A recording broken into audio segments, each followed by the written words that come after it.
Hey guys, what's up? Good morning and welcome to my channel. How's everybody doing this morning? So, I'm getting ready for work. I gotta be at work today in about an hour, I think, because I just got a couple of stores to do because I worked my patootie off the beginning of this week. Like, I kicked in 6.5 hours yesterday, and I normally only work a couple hours a day, so that's a lot of hours for me. And 6.5 hours the day before that. So, it was a crazy week. Let's see what's going on here. Okay, here we go. Okay, guys, I'm just sharing.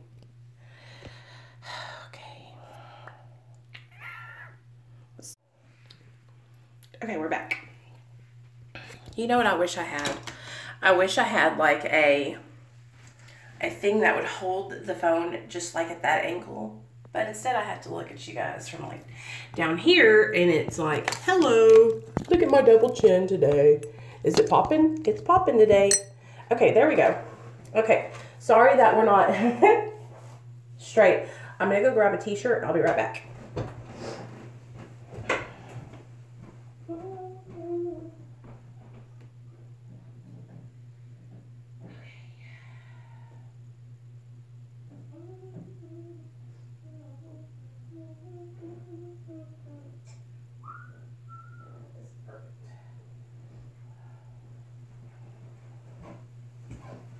Perfect.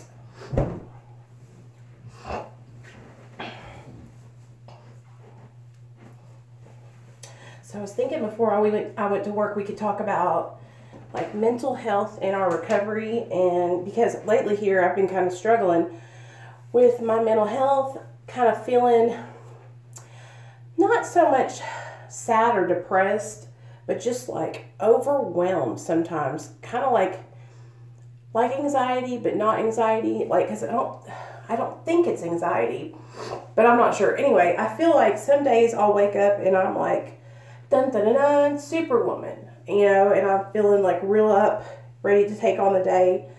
That will go good for about, 3 days or so, and then I'll just crash, and I'll have to sleep for like as long as I can. I mean, which is not very long having a son, because he's active. But, damn, it's been really hard lately to kind of get my mental health in check. But I'll tell you this much. I think that this might have, well, I know it had something to do with it. I ran out of my my Lexapro for 3 days. Good morning, Sid. And I didn't take it for 3 days, and that took its toll on me. That Saturday, me and Neil had an argument, and I didn't even think about how I hadn't taken it in 2 days, and it was actually 4 days, and then I got it filled. So I've got to stay on top of making sure I fill my medications on time, because if I don't have my Lexapro, it makes me feel Lexapro. I ran out of it early, and I forgot to get it filled for like 4 days. And if I don't take that, like, it really affects me. But there's still no excuse to, I was being nitpicky with Neil about some stuff I didn't want him to do, and it was just not a good deal. But we're over that now. What's going on, Sid? I know, and the thing about it is did you get that Medicaid letter? Like, I'm on Medicaid, and now they're like wanting to have my hours that I work. And because if I don't have so many hours in a month, they won't pay for my insurance anymore. And then they also want me to get approval from what is it called? A primary care physician. Oh yeah, I'm way lower than that. Okay, I was really worried.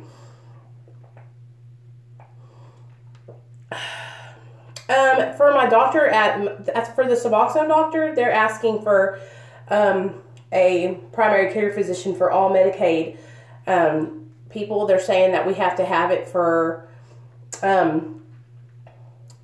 approval. Like our doctor has to refer us to them. So yeah, but I have till July to get that done. So I'm going to do my makeup while I talk to you guys and get ready for work. Let's see. Lately here, I've been mixing this Ready Set Gorgeous CoverGirl with the L'Oreal Pro Glow foundation, and it looks so good. I'll show you.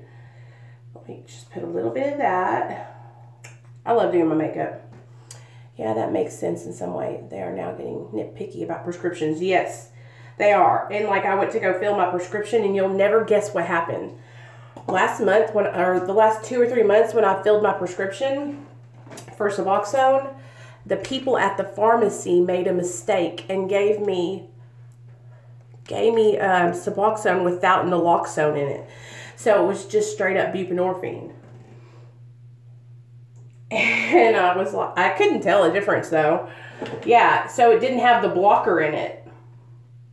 And they were like, they felt so bad. They were like, well, see, she was like, if you had went out and tried to use, you would have gotten high, and I would have felt so bad. And I'm like, girl, I'm not trying to go get high anymore though. She was like, but they totally screwed it up on my medication. I couldn't believe it. I've never had that happen. Especially with Suboxone. I mean, that's a serious mess up. Because what if I wasn't strong in my sobriety and I was like, depending on my Suboxone to keep me sober, you know?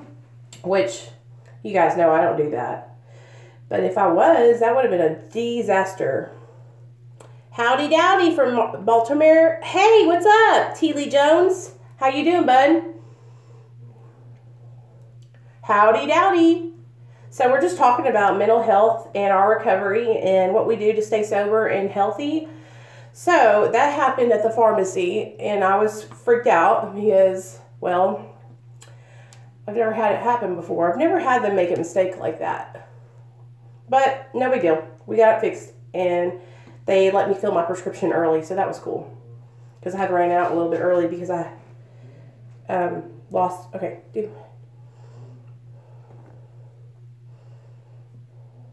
Thank you. I appreciate that. Yes, I am trying to, I'm choosing the light. I've been in recovery for about 3 years now. July 13th will be 3 years. And I'm working really hard, you guys, on gaining balance in my life. And I really appreciate your support, man. That means the world to me. You have no idea. Because without you guys pushing me and rooting me on, I feel kind of like I'm all alone, you know? Thank you. I think I will be too, you know, and I have a son. He really depends on me. So, if anything, I got to use him as my parent. Just word. I really try to regain my happiness by getting out of toxic relationships. Yes, Sid. Listen. I am for whatever makes you happy, and I thought that you were okay in the relationship. I thought that you guys were working it out, you know. And you're not her recovery coach, you know, you're supposed, and that's the thing. Let's talk about relationships in early recovery. Here we go. Topic change. So for me, you guys, me and Neil, we were in our active addiction together. So when we got sober together by the grace of God, you know, but they tell you, you know, when you're first getting clean to not start a relationship in early recovery, because it's hard, you guys. It's hard because we have codependency and we want to fix everyone. At least I know I do. And when I'm focused on fixing somebody else, I can't work on the issues that I got going on, you know? And before I met Neil, I tried to get sober many times. And I also tried to date people while I was getting sober. And every single time I relapsed. Do you know why? Something would happen.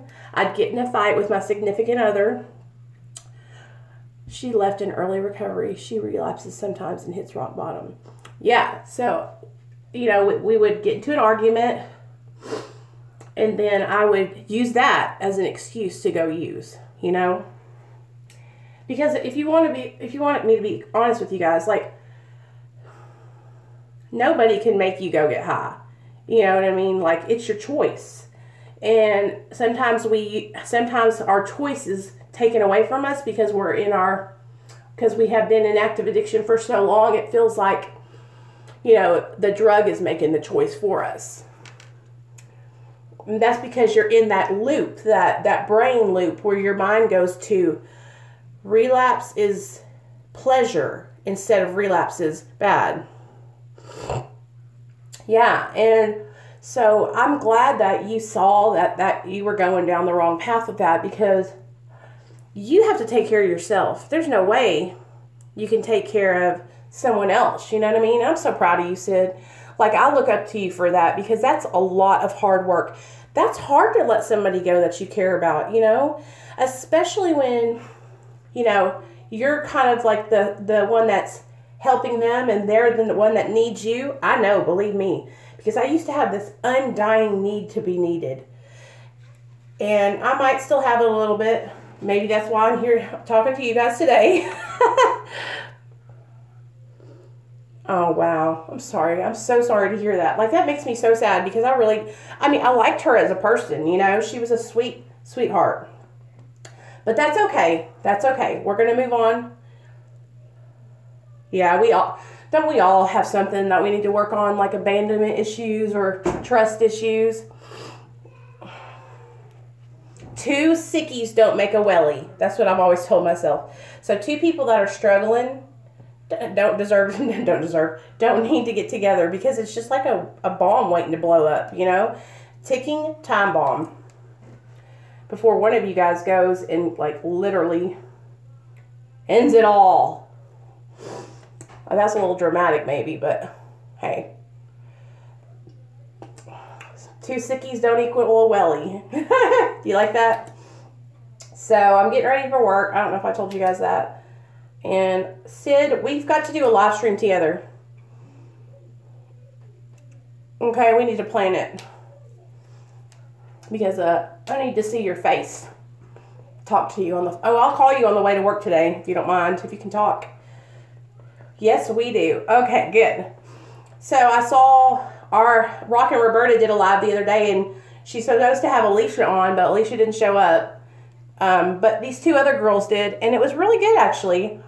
They were talking about a bunch of stuff that they did while they were, in their, they were talking about what they did for a living when they were in their active addiction, which was stripping. And I thought that was cool that they were talking about it. I know, I saw that too. She did not act like that at all. I don't even know who would say that. Like, I don't even know. I didn't see the comment. So I don't know who said that, but I know that it was a great live stream. Like, I really enjoyed it, and she invited me to come and pop on, but I was not needing to get on there that late at night. I would have stayed up all night long if I had, but we all 3 need to do one. That would be fun. Yeah. So what I'm learning, you guys, is that like, we're all just a little community, and we have to support each other through our ups and downs. We're all going to struggle, just like, okay, for instance, Sid's not a drug addict, but she's addicted to toxic relationships, right, Sid? So when I see Sid slipping into one of her toxic relationships, it's my job as her friend to say, hey, Sid. Oh, with me? Well, I need to improve my controlling. Like, I have got... Okay, let me talk to you about it. This is serious, okay, guys? Me and Neil have been together for 6 years, all right? And 3 of those years, we were in active addiction together. So, we were both doing the same thing. There's really no issues. I never felt like I needed to control him or nothing like that. Okay? Then we got sober, and all my fear came out of nowhere. Like, I'm so afraid that he's going to relapse. And so what I do, instead of just praying about it and giving it to God or talking to somebody else about it, I pester him and try to, like, if I know what he's doing, then I can control that he's not going to relapse then, which is absolutely ridiculous because that's not true, because he can. If he wants to go out and do it, he's going to do it no matter what. It doesn't matter if I know where he's at or not, you know. But in my mind, my controlling mind that's full of fear, my mind tells me if I know every move that he's, this sounds so crazy now that I'm saying it. If I know every move that he's making that day, then he'll be sober for that day. So what I do is I act like a damn fool. I'm going to say it. And I try to tell him what to do all the time, basically. Basically, that's what it is in a nutshell. So the other day we had an argument about him going to a funeral. And you guys, I'm an asshole. He didn't go because of me. And now I have to admit that to you guys. I acted like an asshole and he didn't go. And so that makes me look even more like an asshole. So that's it. What do you guys say? Do y'all have any advice about that? How do you guys do it? When you're in a relationship with somebody and you're afraid that they're going to like, say you're afraid they're going to cheat on you. And so you don't want them to go. It's not that I'm afraid of that. Like, I trust Neil in that regard. I trust him. I know he loves me. But it's the... Y'all know? Huh? Where, babe?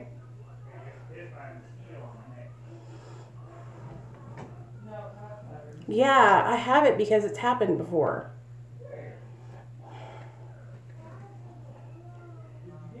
Yeah. You're right. And so that's why, like, y'all help me so much. Yes, and he knows that, and that's what he said. He's like, I understand why you're afraid. And you guys, don't get me wrong. Like, Nicole, you have to move on and just ensure the environment is good for both of you. For example, encourage him to be safe in environments with you. Okay, yes. So that's what we've been doing. Let me tell you guys what we've been working on. He's got a sponsor, and he's been going to meetings with his sponsor. Well, this week's been kind of hectic, and he's been working on his 4th step, which is like where you write down all your resentments and stuff like that. Now, he won't let me see it, which I'm not supposed to, but you know me, I'm nosy. I was like, can I read your 4th step? But you're not supposed to do that. So, because I know I'm on it, you know. I want to see what he has to say about me. But, I know. Don't say anything, Sid. I know I'm not supposed to do that. I'm such a... You guys, listen, I really am just a sucker. I love him so much. He's my best friend. We've been together for so long. It's like, I wouldn't know what to do without him. You know what I mean? Like, I'd act like a damn fool if he left me. And that's the thing. He's like, I'm not going to leave you. Like, why are you even saying that? You know, because that's exactly where my mind goes right away. I was like, he's going to leave me.